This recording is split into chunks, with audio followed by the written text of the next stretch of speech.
And that's really unfair. It's also illogical from an American law perspective, but that's what the Supreme Court did. This was just a few years ago. And I can't tell you how agonizing it is to see cases like the Cayuga case. The Cayugas who have been so suffering their diaspora for 200 years, of being fragmented, of losing all their land, of trying to get it back, fighting relentlessly, to have a $248 million judgment decided in their favor. You would not only get your land back, but you get $248 million. And then to see the courts wipe it right out. Sorry, the Sherrill case invalidates. You lose nothing. You get nothing.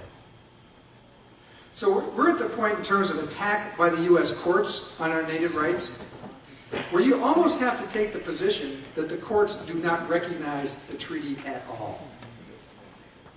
And it's somewhat of a provocative statement, but when you look at what you're trying to get in the judicial forum, when you say, I've got this treaty, it was promised to us 217 years ago. Where can we go in the American government to get these rights recognized? Let's go to the courts.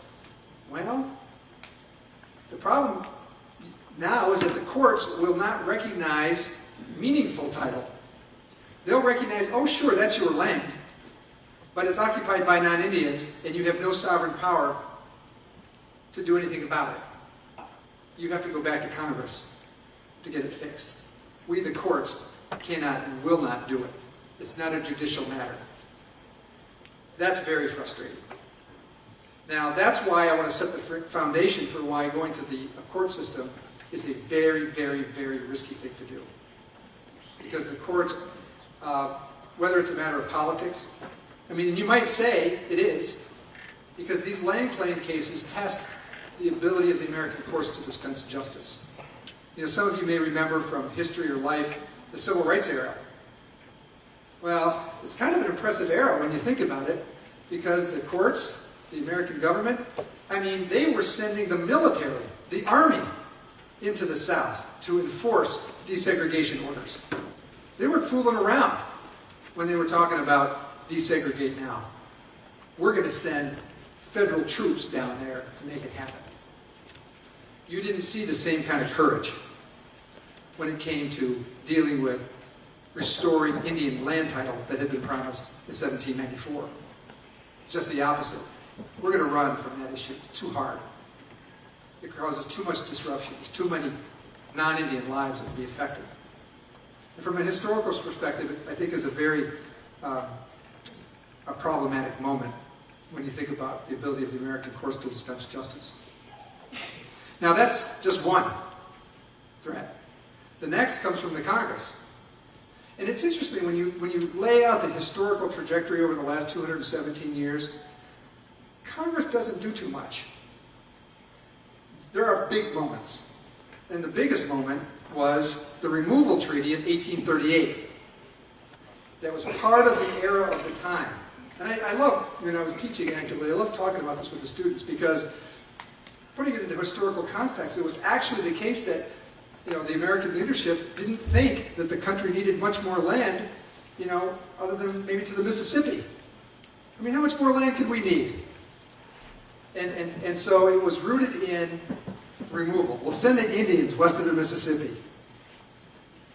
And sometimes it was ugly, like the Trail of Tears. Sometimes it was just corrupt, like the Buffalo Creek Treaty of 1838. Sometimes it was just cash. And there were rational decisions made by Native peoples during this period that, hey, the Americans are putting on the table, relocation expenses, money for new lands and homes west, plus they promised to actually leave us alone. We like it here, but we like the promise of being left alone. If we can't get it here, we'll go across the Mississippi. The Removal Treaty of 1838 was a big deal. It was part of a federal policy that the Congress was fully endorsing. And it was pretty close. And in the Seneca Nation, I was really impressed by the representative from the Quakers who were here today, because it's true, the Quakers helped us expose the corruption of that treaty. It exposed, frankly, the weaknesses of some of our leaders. It exposed the weaknesses, certainly, of those trying to get our land. And it was a matter of time in which this compromise notion is not that it was our compromise, it was a compromise forced down upon us. Our proposal was at the time we would take a little bit of the land from the Allegheny, the Cattaraugus, the Buffalo Creek, and the Tonawanda territories, whittle them down a little bit more, and that would satisfy, hopefully, the speculators. No, no, no, no. They wanted all of Buffalo, because Buffalo was where all the action was economically, and they had to have the whole thing. And what's that?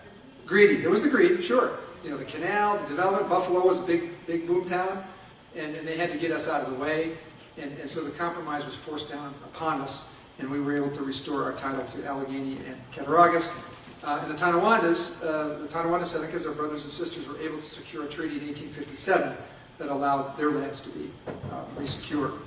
But the point is that Congress failed, for the most part, in removing us. And in many ways, you might say it's because we're just stubborn. I mean, that's my view of it. We're really stubborn people. And you know, the Senecas here know what I'm talking about. I see some in the back, you know, wanting to heckle me probably, but you know how stubborn we are. And it's because I can imagine coming home someday and saying, well, I think we've solved this problem with the Americans. We've agreed to give up all of our lands and move to Kansas. Whoa. There's a whole chapter of history here, but there's a reason why we had a revolution in effect in 1848. Our people wanted a different kind of government. And that's how we established our constitutional republic on our own in 1848. And I'm the 67th president who's been elected since that time. Because it was our choice of the Senecas at Allegheny and Cattaraugus to take that path.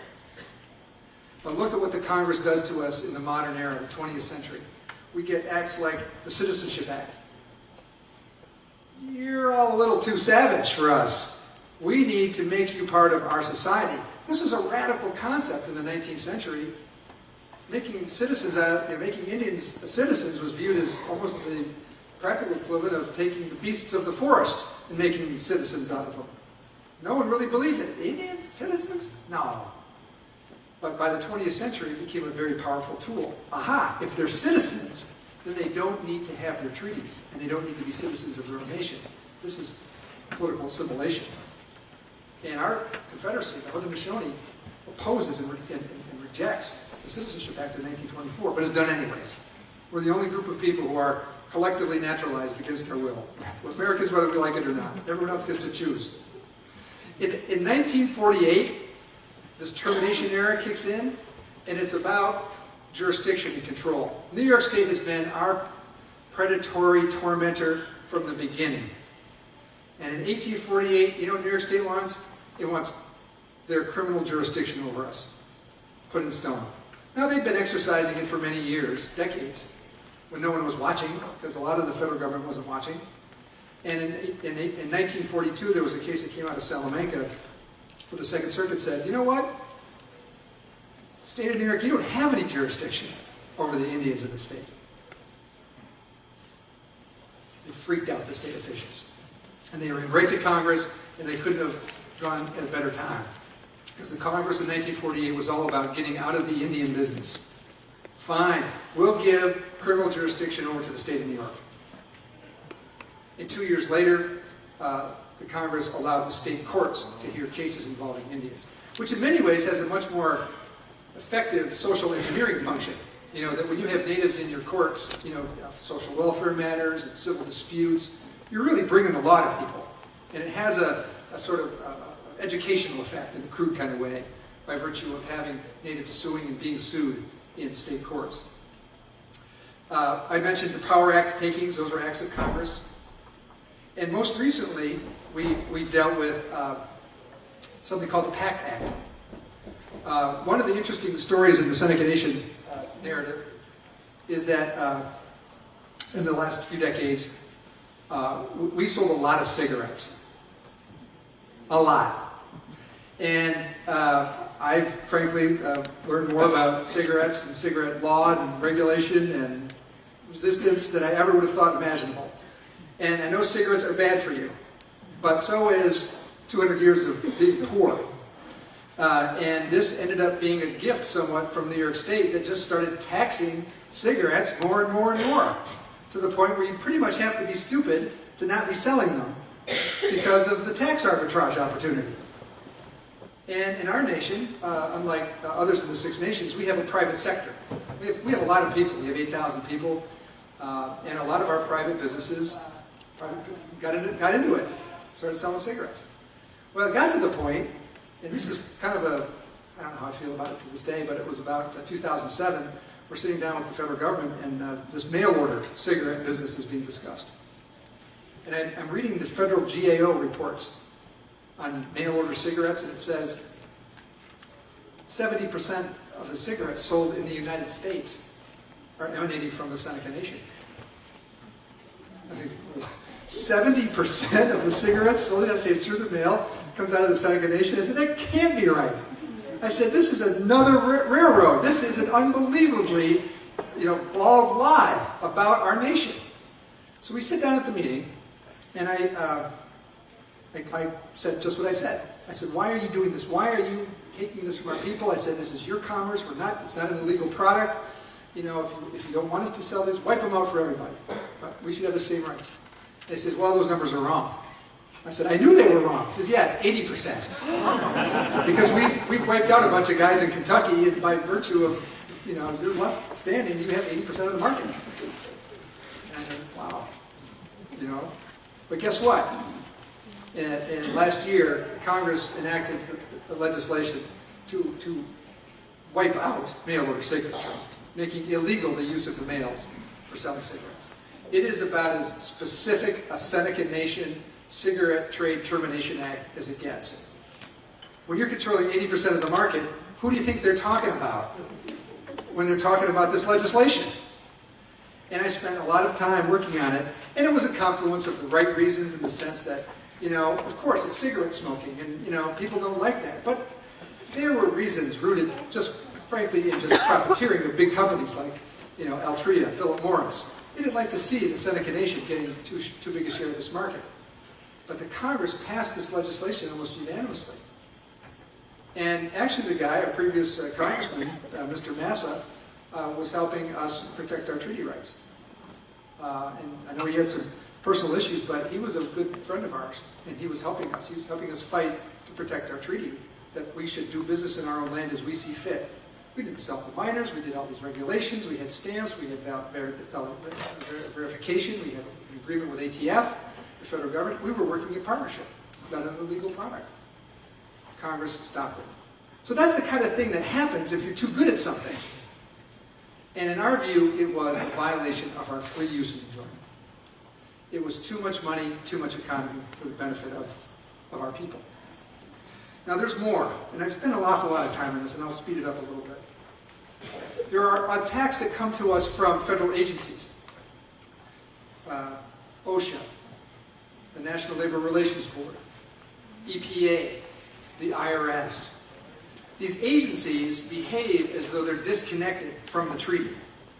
And I wrote an article about this, one of the last things I wrote while I was still a scholar, that really called this kind of neo-termination.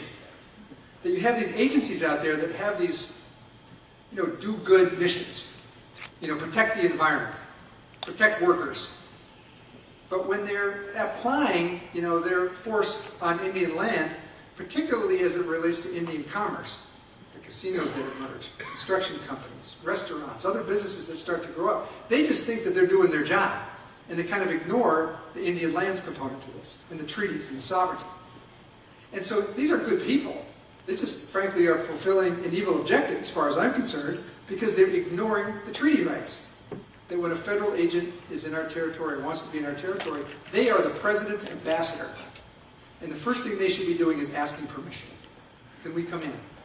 So our president, and I've reaffirmed this, we have executive orders on the books. No federal official, certainly no state official, can come in to our territory and our governmental business without permission.